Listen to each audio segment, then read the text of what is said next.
architect's perspective of the construction industry and my insights. So இப்போ how many of you have seen the movie Ponniyin Selvan? கை தூக்கலாம். பொன்னியின் செல்வன் அதில் வந்தியத்தேவன் ஒரு character. how many of you like that character? Okay fine. ஏன் இதை நான் சொல்கிறேன்னா, அந்த பொன்னியின் செல்வன் படத்தில் இந்த வந்தியத்தேவன் அப்படிங்கிற கேரக்டர் தான் எல்லா கேரக்டர்ஸையும் மீட் பண்ணுற ஒரு கேரக்டர், எல்லாத்தையுமே கனெக்ட் பண்ணுற ஒரு கேரக்டர் அந்த படத்தில்.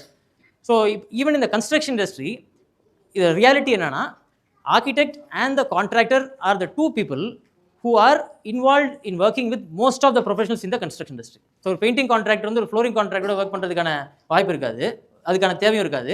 ஒரு ஃபேப்ரிகேட்டர் வந்து ஒரு கார்பெண்டரோட ஒர்க் பண்ணுறதுக்கான தேவையும் இருக்காது. But as an architect, being a chief director of the project, we have to be in association with most of the agencies involved in the project. So அப்போ என்னன்னா, we get an opportunity to see a larger picture. ஒரு larger பிக்சர்லேருந்து இந்த entire system எப்படி இயங்குது, what are the flaws, what all are the multiple opinions from multiple sides அப்படின்னு கிடைக்கிறதுக்கான வாய்ப்பு வந்து நம்மளுக்கு கிடைக்குது. ஸோ